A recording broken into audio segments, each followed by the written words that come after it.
রাজধানী Kakrail institution of diploma engineers ইনস্টিটিউশনে 11 দলীয় ঐক্যের জাতীয় সেমিনারে বক্তব্য রাখছেন জামায়াত ইসলামের আমির ও বিরোধী দলীয় নেতা ডাক্তার শফিকুর রহমান।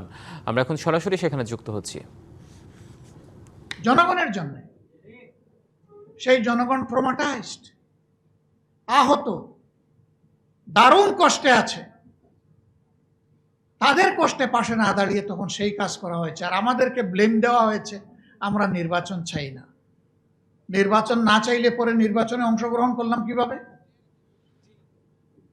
সম্মানিত বন্ধুগণ, আমরা নির্বাচন চেয়েছি, তবে আমরা নির্বাচনের নামে ষড়যন্ত্র চাই নাই। ষড়যন্ত্র করা হয়েছে, আমরা নিন্দা জানাই। ইন্টারিম গভর্নমেন্ট যাদের পরিচয় ছিল নিরপেক্ষ, দল নিরপেক্ষ, তারাও এই ষড়যন্ত্রে শরীক ছিল, নিজেরাই তারা স্বীকার করেছে। ষড়যন্ত্র করে 11 দলকে হারানো হয়েছে। তারপরে এই রায় কেন মেনে নিলাম? এখানে একজন আপা রিকনসিলিয়েশনের কথা বলে গিয়েছেন, ধৈর্যের কথা বলে গিয়েছেন, জাতিকে গৃহযুদ্ধ থেকে বাঁচানোর কথা বলে গেছে।